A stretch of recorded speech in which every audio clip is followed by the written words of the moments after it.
Hello বন্ধুরা, কেমন আছো? আশা করি প্রত্যেকে অনেক অনেক ভালো আছো। আজকে যে বিষয়টার উপরে ভিডিও বানাচ্ছি এটাও একটু বিগিনার্স এবং ছোটদের উপরে। আমরা আগের একটা সিরিজে ছোটদের উপরে ভিডিও এনেছিলাম, আবারও আজকে ঠিক ছোটদেরই যে লেসনটা আমি শুরু করেছি সেটার উপরে ভিডিও। তাহলে চলো ভিডিওটা শুরু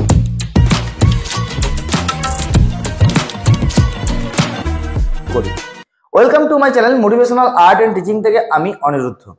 দেখো, যখন আমরা নতুন নতুন ছবি আঁকি, যখন নতুন নতুন আমরা ওয়াটার কালার করি না, তখন আমাদের মাথায় অনেক কিছু প্রশ্ন কিন্তু জাগে যে কোন জায়গাটা কিভাবে কালারকে ছাড়বো।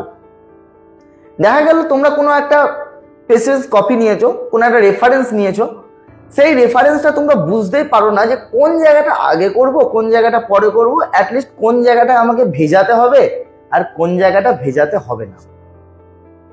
এটা প্রথম প্রথম বিগিনার্সদের মাথায় কিন্তু এই সমস্যাটা আসে। তারা বুঝে উঠতে পারে না যে আমি কালারটাকে করব কিভাবে, এবং অ্যাকচুয়ালি যে পাতাটা আমাদের ওয়াটার কালারের জন্য যে ট্রান্সপারেন্সি যে ব্যাপারটা আনতে হয়, তার জন্য জলের যে মিশ্রণটা, জলের যে পরিমাণটা ঠিক রাখতে হয়, এটাও কিন্তু মাথায় রাখতে হয়। তাহলে এই যে দুটো জিনিস, এক হচ্ছে জলের পরিমাণকে ঠিক রাখা, এক হচ্ছে রঙের ব্যালেন্সকে বজায় রাখা। এই জিনিস দুটোকে কিভাবে করবে বিগিনার্সরা, ছোটরা, আজ সেটা নিয়েই আমি কথা বলবো এই ভিডিওতে। তা প্রথম প্রথম যারা শুরু করেছো তাদের জন্য খুবই হেল্পফুল হবে ভিডিওটা, এবং যারা নতুন ওয়াটার কালার শিখছো তাদেরকে আমি একটাই রিকোয়েস্ট করবো, চ্যানেলটিকে সাবস্ক্রাইব করে রাখতে, কারণ এরকম অনেক অনেক ভিডিও আসতে চলেছে যারা ওয়াটার কালার সবে শুরু করেছো। হ্যাঁ, সঙ্গে বিগিনার্স থেকে অ্যাডভান্স লেভেলেরও ওয়াটার কালার কিন্তু আমি মাঝে মাঝে আনবো। ঠিক আছে, তাহলে চলো ভিডিওটা শুরু করি।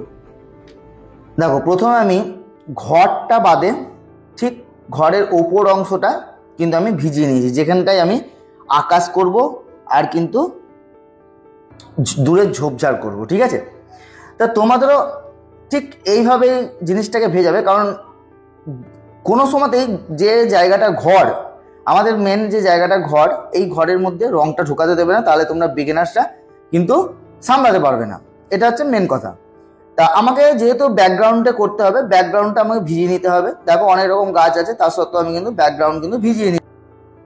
তা এবার আমাকে কালারটা কীভাবে ছাড়তে হবে, দেখো আমি ভিজে অবস্থাতেই কালারের ডেপথ, দেখো একরকম কালার আমি ছেড়েছি, তখন কালারের সঙ্গে কি ফার্স্ট টোনে আমরা বলেই রেখেছি যে 70% জল আর 30% রং নিয়ে আমি ফার্স্ট টোনটাকে ছাড়বো।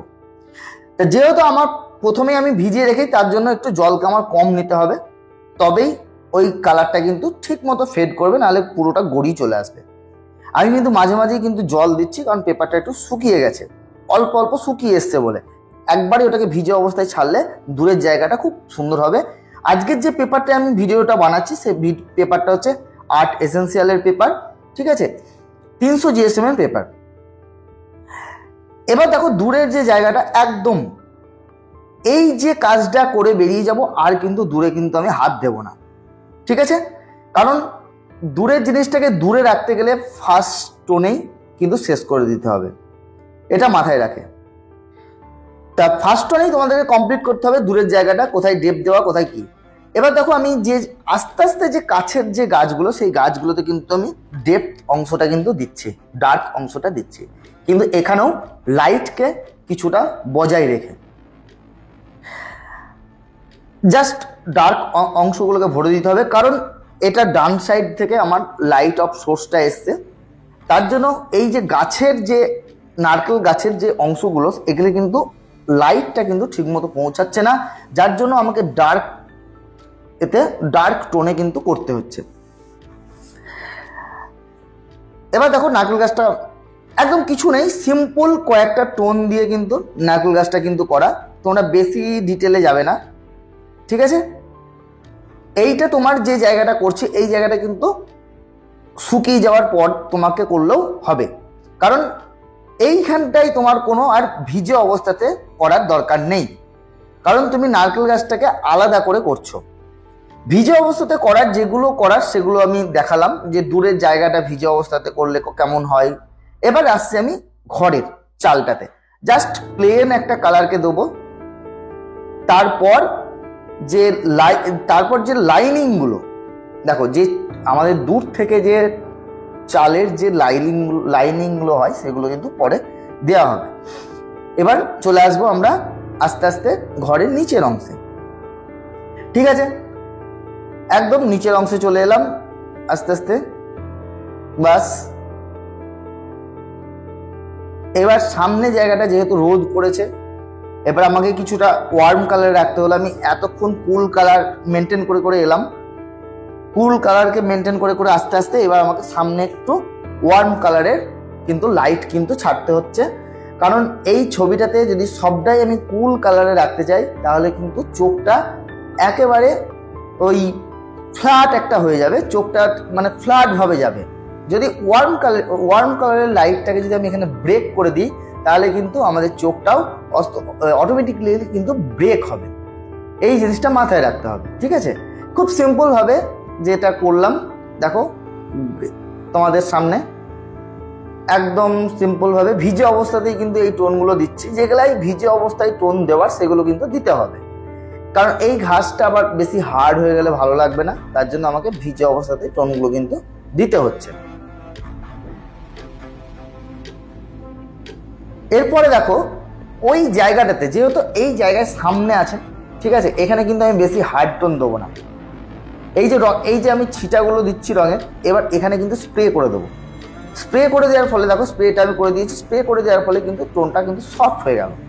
কারণ এখানে আমি বেশি হার্ড টোনকে রাখতে চাইবো না, এখানে যতটা পারবো সফট টোনকে রাখার চেষ্টা করবো। ঠিক আছে, এবার তোমরা বুঝতে পারবে যে লাইট অফ সোর্সটা দেখো কোথা থেকে লাইটটা পড়েছে এবং কিভাবে সেই লাইটটাকে নেওয়া হলো। বাস এবার ঘরটাকে আস্তে আস্তে কিন্তু কেটে বার করতে হবে ওই জায়গা থেকে। ঠিক আছে, কারণ আমাদের এখানে মেন সাবজেক্ট আছে ঘরটা, এবং এই ঘরের সামনে যে লাইটটা, এই লাইটটা হচ্ছে মেন সাবজেক্ট। তাহলে আমাদেরকে যদি মেন সাবজেক্টের উপরে ফোকাস করতে হয়, আমাদের তো প্রথমে আমরা ধরি লাইটটাই আমাদের কাছে মেন সাবজেক্ট, কিন্তু এই লাইটের সঙ্গে সঙ্গে আজকে ঘরটাও কিন্তু মেন সাবজেক্ট। একটা ল্যান্ডস্কেপ করতে গেলে দেখতে হয় যে সেখানে লাইট অফ সোর্স, লাইটটা কিভাবে তুমি দেখাচ্ছ এবং লাইটের অপোজিটে কিভাবে তুমি ডার্কটাকে দিচ্ছ, এত কিছুকে দেখাতে হয়। দেখো আমি জাস্ট লাইনিংগুলো করছি, এখানেই কিন্তু শেষ করে দেবো ঘরটাকে। বেশি কিছু করার দরকার নাই, হিজিবিজি করার দরকার নাই। কারণ অনেকে দেখতে যায়, অনেকে করতে যাও সেই চালের ডিটেলিং করতে চাও, তাতে কি হয় যে একটা শুকনো শুকনো ইফেক্ট চলে আসে, যে শুকনো শুকনো ইফেক্টটা আসলে কিন্তু ছবিতে কিন্তু ভালো হবে না। এটা কিন্তু মাথায় রাখতে হবে।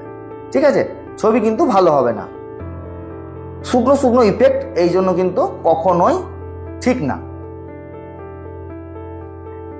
এবার ঠিক তার নিচের অংশতে দেখো কিভাবে লাইটটাকে আমি মানে যে একটা চাল যদি তার নিচের অংশ থাকে তাহলে কিন্তু সেই অংশটা কিন্তু একটা ডার্ক হয় এবং সেখানে কিন্তু একটা শ্যাডো পড়ে। আমি সেই শ্যাডোটাকেই ধরার চেষ্টা করছি। ওকে, দেখতেই পাচ্ছ তোমরা। এবার জানলা দরজাগুলো করে দেবো, তাহলে এটাকে ঘরের মতো ঘর লাগবে। বাস এটাই হচ্ছে আমাদের কাছে কিন্তু ঘর। এখানে কিন্তু আরেকটা টোন কিন্তু দেওয়া বাকি আছে ঘরের, কারণ নিচের অংশতে যে চালের যে নিচের অংশটা, সেই নিচের অংশে কিন্তু আরেকটা ডার্ক কিন্তু আমরা দেব। ঠিক আছে, তোমরা দেখতে থাকো এবং তোমাদের কাছে একটাই রিকোয়েস্ট করব যে চ্যানেলটিকে সাবস্ক্রাইব করে আমাদের সঙ্গে থাকতে, আমাদের পরিবারের সঙ্গে যুক্ত হতে। কারণ তোমাদের একটা সাবস্ক্রাইব আমার কাছে অনেক মূল্যবান, অনেক অনুপ্রেরণা জায়গায় এই ভিডিওগুলো বানাতে। তাই প্রতিবারের মতো এবারও তোমাদের কাছে একটাই আমার রিকোয়েস্ট, চ্যানেলটিকে সাবস্ক্রাইব করে সঙ্গে থাকো, আর একটা লাইক আর একটা কমেন্ট করে আমার অনুপ্রেরণাকে বাড়াতে থেকো। কারণ এটার জন্যই আমার তোমাদের জন্য ভিডিও আনা। দেখো এবার যে শ্যাডো পার্টগুলো আমি দিচ্ছি, সেই শ্যাডো পার্টগুলো কিন্তু খুব ইম্পর্টেন্ট। কারণ যে রোদ, যেদিক থেকে আমি রোদ ধরেছি এবং যেদিক থেকে আমার শ্যাডো পার্ট পড়বে, আর এই শ্যাডো পার্টই বোঝাবে তার লাইটকে। আমি প্রত্যেকটা ভিডিওতে বলে থাকি যে যেখানে লাইট ধরবে সেখানে তার এগেনস্টে ডিপ থাকা চাই, তার ডার্ক থাকা চাই, নাহলে সেই লাইটটার কোনো ভ্যালু নেই। এবং তাহলে আমাদের যেদিক থেকে লাইট পড়বে তার উল্টো দিকে শ্যাডোটা পড়বে, এটাও কিন্তু একদম পারফেক্ট। তাহলে কিন্তু চলো আজ এখানেই শেষ। আবার দেখা হচ্ছে অন্য কোনো ভিডিওতে।